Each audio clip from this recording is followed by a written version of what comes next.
लाल की जय हो, बरसाने वाली की जय हो, श्री गजानन जी महाराज की जय हो। आप सभी भक्तों को राधे राधे, जय श्री कृष्णा। आज हम श्री शिव महापुराण के महात्म्य के आज श्रवण करेंगे और श्री शिव महापुराण क्षण भर पल सुनने से क्या चमत्कार मिलता है, क्या फल मिलता है, क्या भोलेनाथ की कृपा होती है, हम सभी श्रवण करेंगे महाराज। बोल वृंदावन वाके बिहारी लाल की जय हो, श्री गजानन जी महाराज की जय हो, शंकर भगवान की जय हो, श्रीमनारायण भगवान की जय हो, नगर के देवी देवताओं की जो पितृ देवताओं की जय हो, घर के देवताओं की जय हो, कथा सुनने वालों की जय हो। श्री बांके बिहारी लाल की जय हो, इष्ट देवता की जय हो, कुल देवता की जय हो। हर हर महादेव।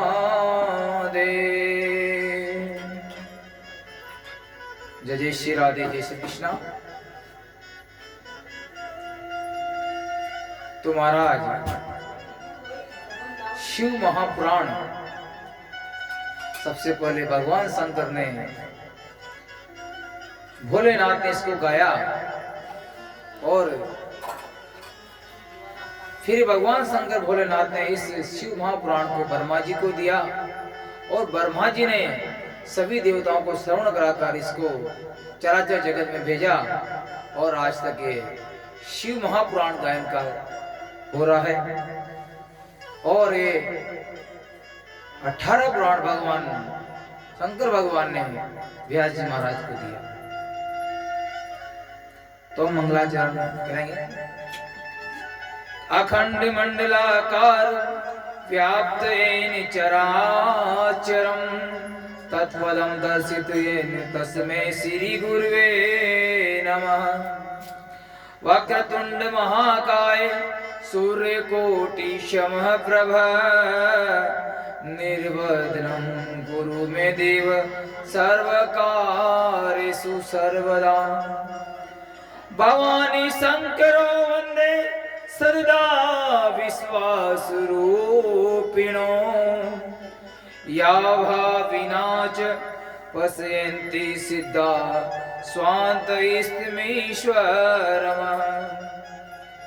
शिवेति दयासरं नाम व्याहरिसन्ति ये जना, तेषा सर्वगस्सच मोक्षश्च भविष्यति न च चान्यथा। नमस्ते नीलकंठाय वेद से परिमात्मने, विश्वाय विश्वजीवाय जगदानंद हेतवे। नारायणं नमस्कृत्य नर चैवं नरोत्तमः, देवी सरस्वती व्यास ततो जय मुदीर्यते। नमो देवे महादेवे शिवाय सतत नमः। नमः प्रकृते भद्राय नियताः, प्रणताय स्मृताम्। बोलो गजानन जी महाराज की जय हो।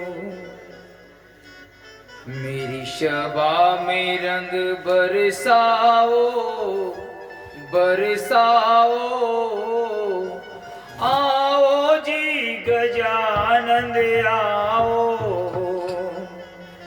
मेरी शबा में रंग बरसाओ बरसाओ, आओ जी गजानंद आओ। आओ जी गजानंद आओ।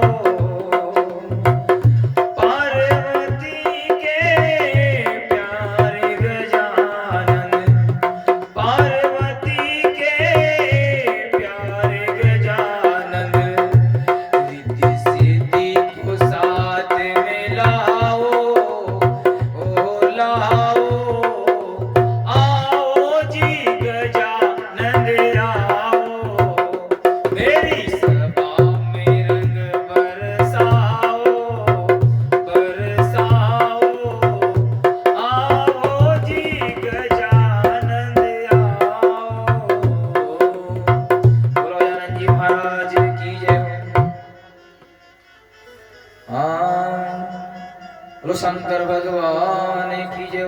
सीताराम जी की जय। हनुमान जी महाराज की जय। व्यास जी महाराज की जय।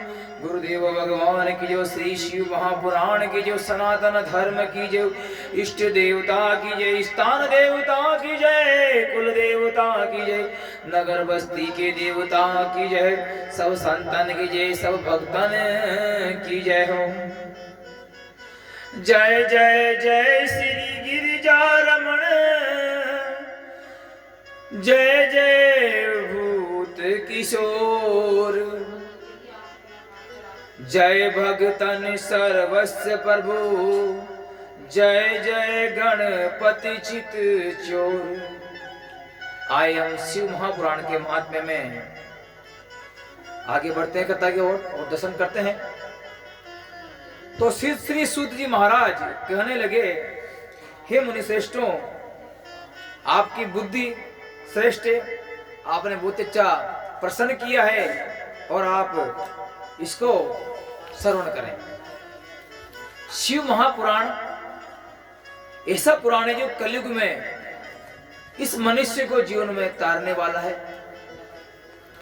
और इस शिव महापुराण में 7 संहिताएं होती है, 24,000 श्लोक और 7 संहिताएं और भक्ति ज्ञान वैराग्य से कल्याणकारी करने वाली है श्री शिव महापुराण है महाराज। इसमें पहली विद्येश्वर संहिता है, दूसरी रुद्र संहिता है, तीसरी शतरुद्र संहिता है, चौथी कोटि रुद्र संहिता है और 5वीं उमेश संहिता है, 6ठी कैलाश संहिता है और 7वीं वायु संहिता है महाराज। इन्हीं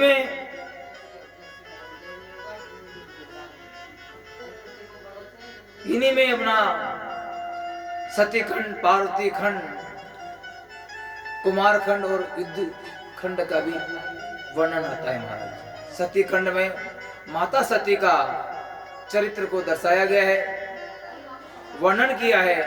और पार्वती खंड में माता पार्वती का जन्मोत्सव और विवाह उत्सव मनाया जाता है। कुमार खंड में भगवान गजानन जी महाराज का और कार्तिक भगवान का जन्म होता है, उनकी जीवन प्रणाली पूरी वर्णन आता है। और युद्ध खंड में जो युद्ध होते हैं, जालंधर का आख्यान, श्री शंखचूड़ का अध्ययन, तारकासुर का अध्ययन उसमें आता है महाराज। तो श्री सोनक जी महाराज आगे कथा श्रवण कराते हैं। एक बार की बात है, श्री सूत जी महाराज कहने लगे, इसी संबंध में एक इतिहास सुनाता हूं महाराज। किरात नगर में एक देवराज नामक एक ब्राह्मण रहता था। वो एक ब्राह्मण की संतान थी, बड़ा सुंदर, बड़ा प्यारा था। तो ब्राह्मण ने सोचा कि मेरा पुत्र बड़ा ही सुंदर है,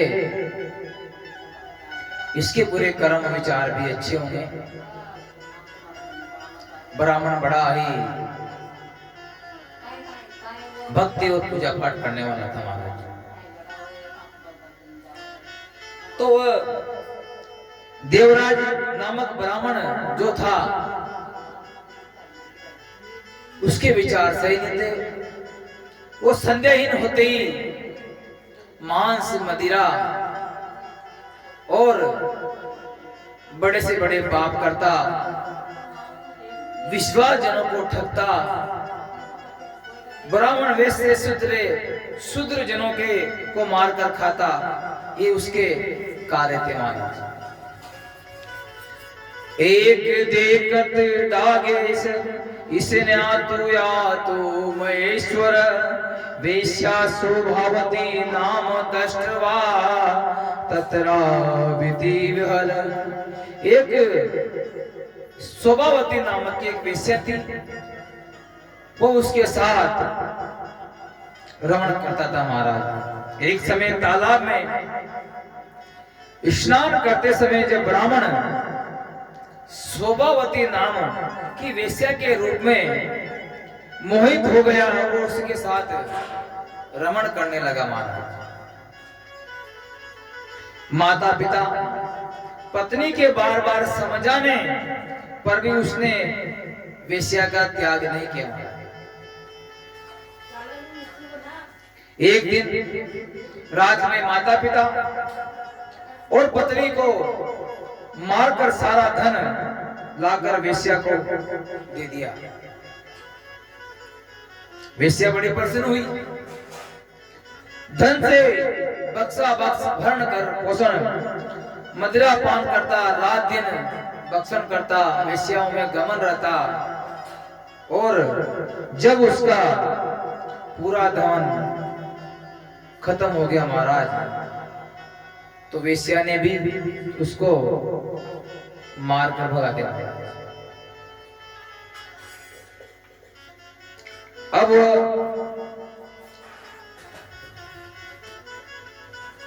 कहा जाए, एक दिन वह ब्राह्मण प्रतिष्ठानपुर गया।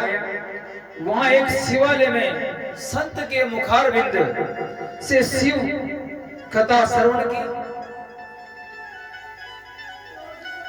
उस समय वह जोर से पीड़ित था। उसी समय उसका प्राणांत हो गया। तभी यमदूत उसे बांधकर यमपुरी को ले गए। लेकिन उसी समय वहां पर भगवान शंकर के दूत आए और उसको शिव लोग ले जाने लगे। और वहां पर यम दूतों में और भगवान शंकर के दूतों में बड़ा युद्ध हुआ।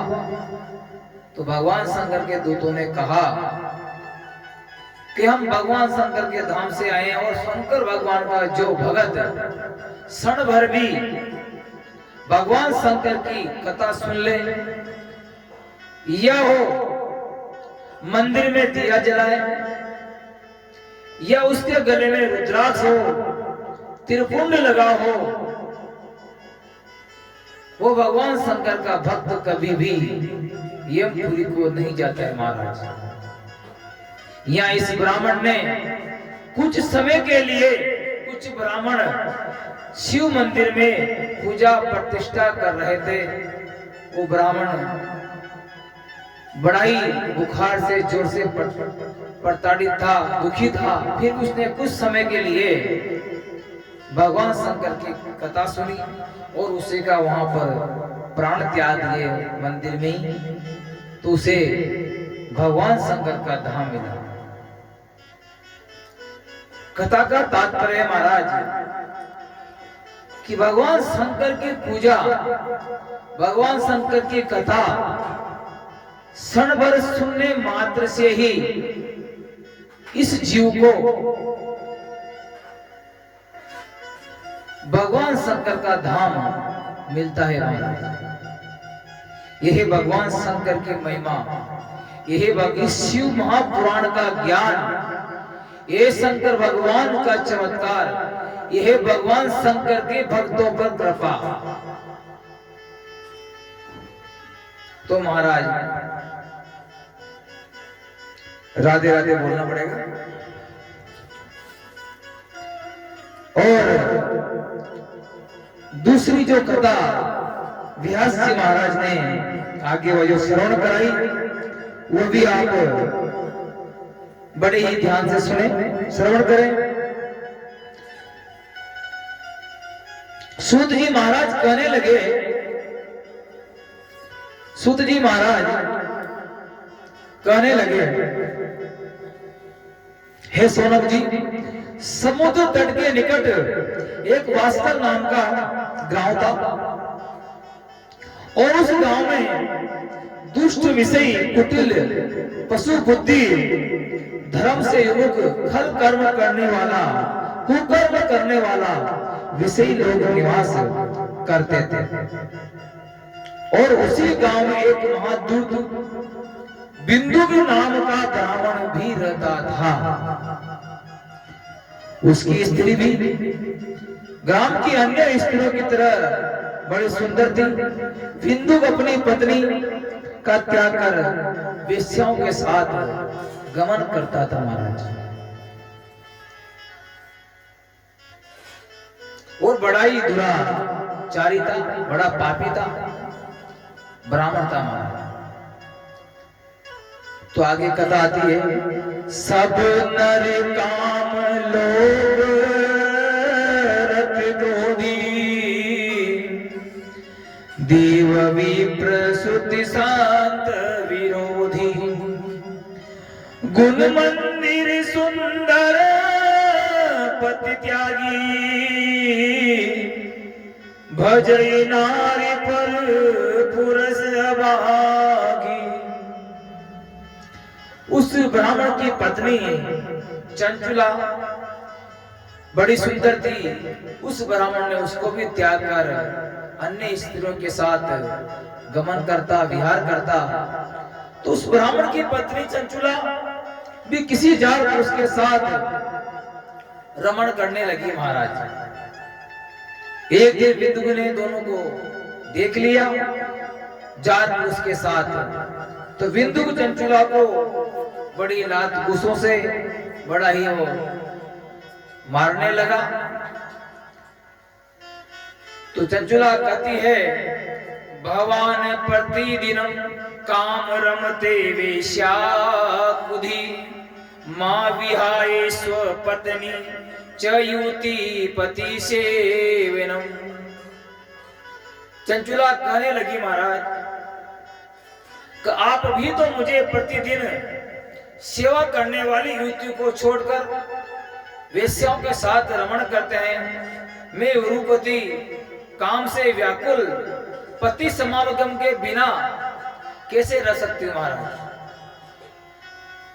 मैं नयोना काम में युगल बिना तुम्हारे साथ समागम के काम दुख कैसे सहन कर सकती हूं।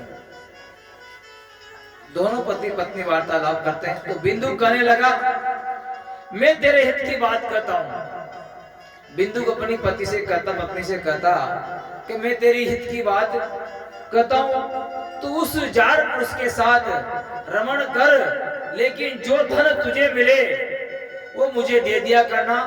उस धन को मैं वेश्याओं के साथ प्रसन्नता से रह सकूं। इस प्रकार दोनों विचार कर कुमार्ग गांव में वन रमण करने लगे। समय आने पर मृत्यु के पश्चात बिंदु नरकगामी हुआ महाराज। समय बीतता गया। एक दिन बिंदु समय आने पर उसकी मृत्यु हुई और वह नरकगामी हुआ, उसको नरक मिला। चंचुला भी बहुत समय तक रमण करके यौन बीत जाने पर परिवार के साथ भ्रमण करने गोकर्ण क्षेत्र में गई। राधे राधे बोलना पड़ेगा महाराज। वहां एक देवालय में एक पंडित जी शिव महापुराण की कथा श्रवण करा रहे थे महाराज।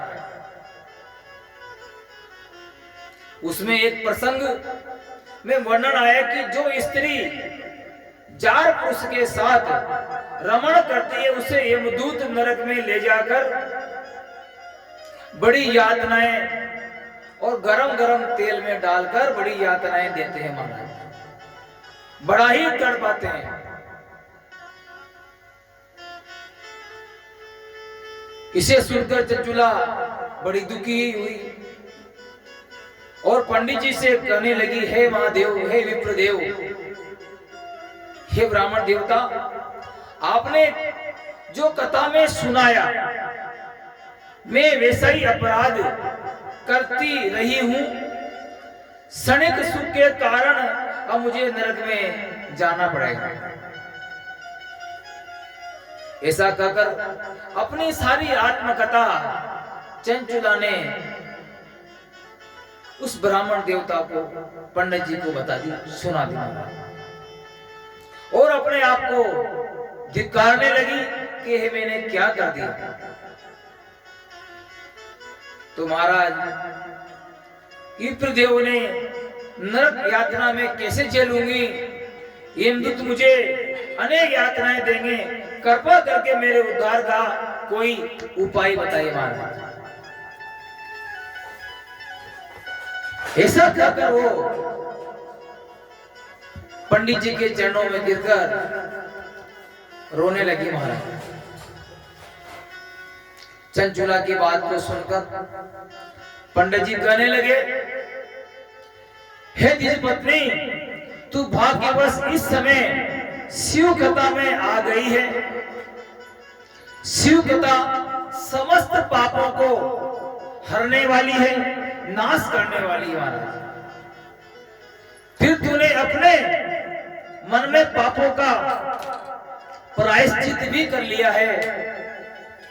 पश्चाताप प्राणी को सुगति प्रदान करता है महाराज। जैसे सोधा हुआ दर्पण निर्मल हो जाता है, उसी प्रकार शिव कथा श्रवण और शिव उपासना करने से प्राणी के सारे पाप नष्ट हो जाते हैं महाराज। अतः शिव कथा श्रवण से तेरा चित्त शुद्ध होकर तेरी सदगति हो जाएगी महाराज। ये वरदान सुनकर चंचुला ब्राह्मण के चरणों में गिरकर गदगद कंठ से हाथ जोड़कर नेत्रों से अश्रु बहाकर बहती हुई शिव पार्वती की स्तुति करने लगी। और माता पार्वती ने उस चंचुला को श्रद्धा भरी स्तुति सुनकर अपनी सेविका बनाया। बोल जगदम्बे मैया की जय हो, बोलो शंकर भगवान की जय हो। अब चंचुला दिव्य सुख भोगने लगी महाराज।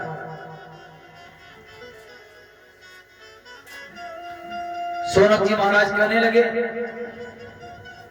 हे सूत जी महाराज, इसके बाद चंचुला का क्या हुआ, उसने क्या किया?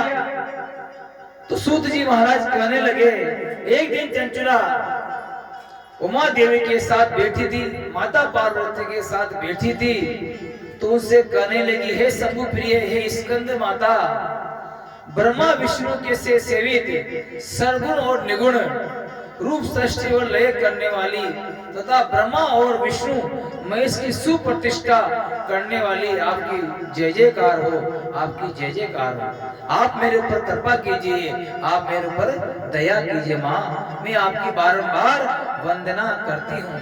चंचुला ये माता पार्वती से कहने लगी। चंचुला की कातर विनती सुनकर भक्त वत्सला माता पार्वती कहने लगी, मैं तेरी स्तुति से प्रसन्न हूँ, अब तू अपना इच्छित वरदान मांग ले। तो महाराज चंचुला कहने लगी, हे दीन वत्सले, मेरा वत्सली पति था, वो मुझसे पल ही मृत्यु को प्राप्त हो गया। वो इस समय किस गति की यातना भोगने के बाद पाप शेष रहने के कारण वो पापात्मा विंध्याचल पर्वत पर पिशाच योनि में दुख भोग रहा है महाराज। माता चंचुला पार्वती से कहती है। पार्वती का कथन सुन चंचुला अपने पति के उद्धार हेतु उनसे प्रार्थना करने लगी। माता जी ने शिव की सत्कीर्ति गाने वाले तुमुरगा जी महाराज को विंध्याचल पर्वत पर जाकर के चंचुला के वैश्वी पापों की खानपति जो प्रेत बना पिशाच रूप में कष्ट भोग रहा है, उसे शिव कथा सुनाकर उसे प्रेत योनि से दूर करने का आदेश दिया।